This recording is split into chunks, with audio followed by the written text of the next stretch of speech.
Hello everyone, I'm Bingjo. Welcome back to another video. So in this video, this is going to be the last video for probability chapter 8. And in this video, we're going to be looking at presenting probabilities using a Venn diagram. So from the last two videos, I have introduced to you how to present probability on the possibility diagram. And the last video, I also introduced to you how to use a tree diagram, which is the most popular option in the exam. So Venn diagram, uh, it's nothing much actually. It's pretty much like a Venn diagram that I had talked about in my second video of this channel. All right. So yeah, and after that we'll be talking about conditional probabilities using a Venn diagram. So this might be a little bit new as compared to the second video of this channel.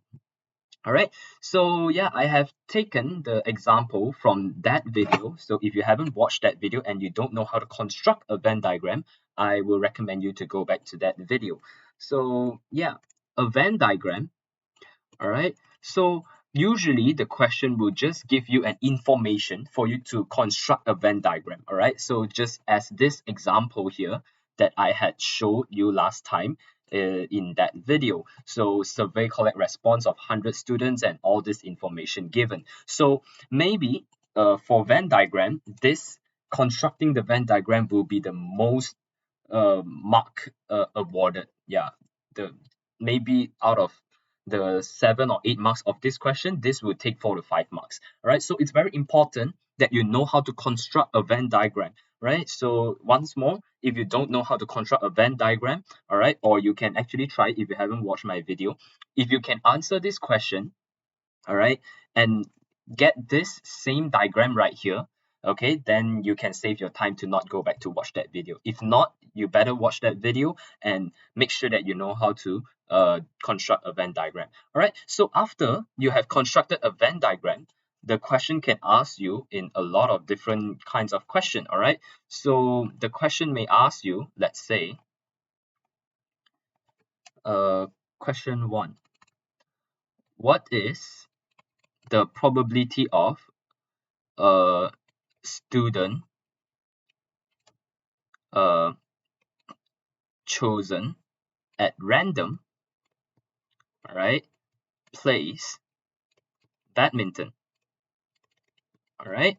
So what is the probability that one student chosen at random plays badminton? So from this Venn diagram here, we can straightly get the answer, which is 13 plus 4 plus 10 plus 2. Or in fact, you can get the information straight from the question itself. It's 29. So if you write the probability of let's say let this event above be A, the probability of A is equals to 29. All right, so this answer will award you 0 mark because don't forget, probability can only be in between 0 and 1, and 29 is the number of students who plays badminton. So what is a probability of one student chosen uh, plays badminton? So there are 29 possible outcomes for a student playing badminton. So you need to divide this with the total outcome, which is 100 students. All right, so this is equals to 0.29 being the probability. And if you refer back to the probability table, the scale, then this is very unlikely that you can show that you choose a student that plays badminton randomly. Okay, so yeah, this is a rather easier question that might maybe cost you 1 or 2 marks. So usually in Venn diagram, they will ask you more on conditional probability. All right, so question 2 right here. What is the probability of a student playing uh what is the probability of a student chosen at random, okay, plays badminton, okay, given that he plays at least 2 sports. All right. Okay, so in this question right here, you are also looking for a probability of a student who plays badminton. However, now you are told that this student plays at least 2 sports. All right, so we're gonna write down let A be student who plays badminton.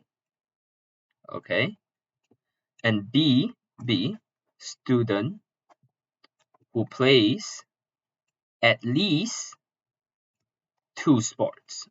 All right, and then if we write down the formula, oh no, there's no space down here.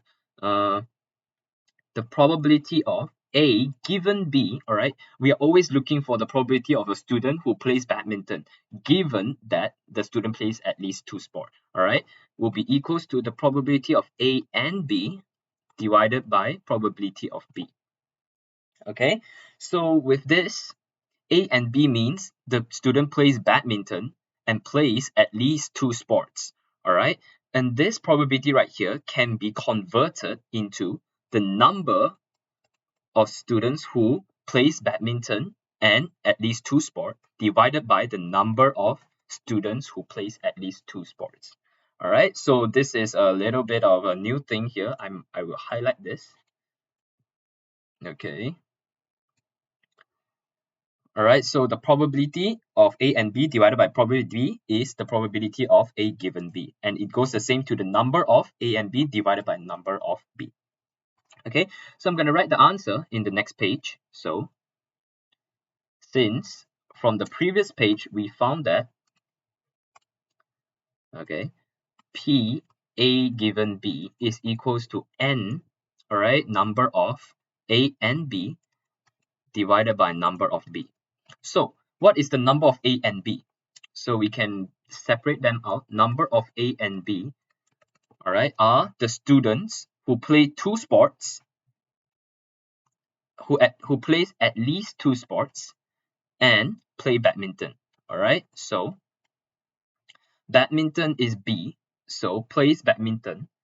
All right, and at least 2 sports, which means it's either A and B or B and C, which is equals to 6. All right, so the combination here can only be the number of badminton and soccer plus the number of badminton and basketball. All right, is it basketball? Oh shoot, it's not. It's crickets. Okay, and crickets.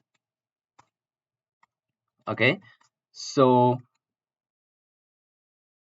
if you think that this is the number of A and B, then congratulations, you are wrong again, because you need to remember it is plays badminton and at least 2 sports. So which means the player can play 3 sports also, which means this A, B, and C here, right, inside this part should be considered too. All right, so plus the number of badminton and soccer and cricket. All right, and this will be equals to from the diagram, all right, 4 plus 10 plus 2, which is equals to 16. Okay, so now the number of B will be equals to the number of students who plays at least 2 sports. So the student can play 2 sports and the student can play 3 sports, which is the number of badminton and soccer plus the number of soccer and cricket plus the number of badminton and cricket plus the number of play all. All right. So in this case, it is just nice, it's 16 because there are no players who only plays cricket and the soccer. All right. So in this case, we can see that the answer, all right, so the probability of A given B is equals to 1. All right. So what does the probability of A given B equals to 1 mean? All right. So this actually means that the probability of us choosing a player, a student who plays badminton given the student plays at least 2 sports is 1. And that actually means for any student, okay, I'm gonna bring this down a little bit, bring it to the side. For any student who plays at least 2 sports, okay, I have no space down here, so okay, for any students who plays at least 2 sports, they play badminton. All right, this is the conclusion that we can get, because if you are talking about any student who plays at least 2 sports, every one of them knows how to play badminton. All right, so you might say, this is just a coincidence because the probability is equals to 1. So I will give you another example. All right, using the same one. All right, it's just a different find the probability of a student chosen at random from the group who plays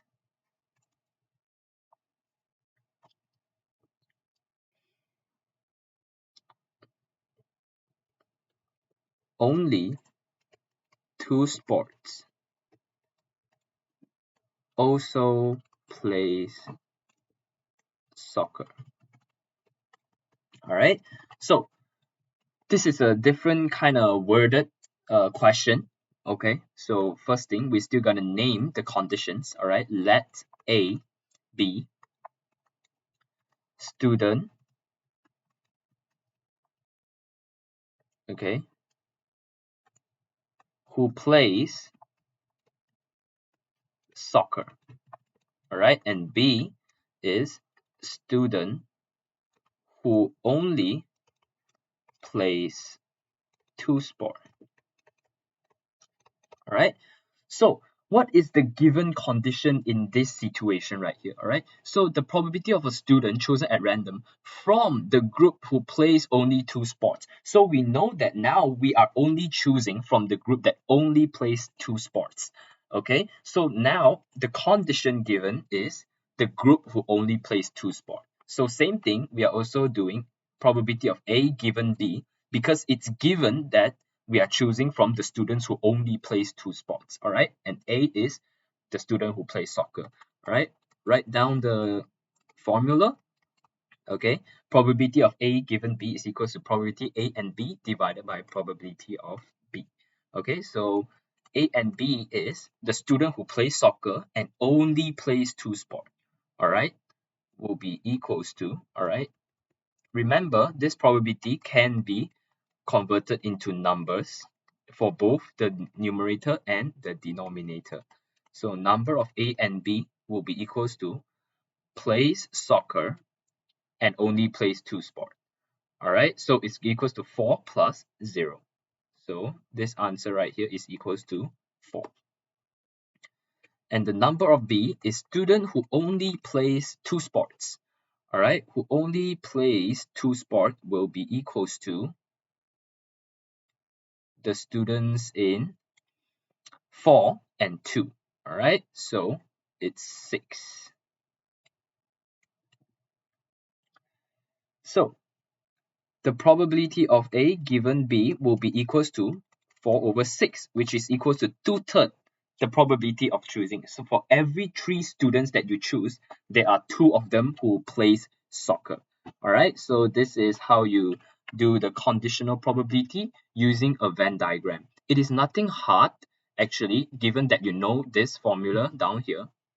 Okay, the hard part is actually to construct a Venn diagram from the information given. And as I said, this can be found in the second video of this channel. I might have put a card up there already. So yeah, if you don't know how to construct a Venn diagram, please do check out that video. And with this, marks the end of the video and the end of chapter 8.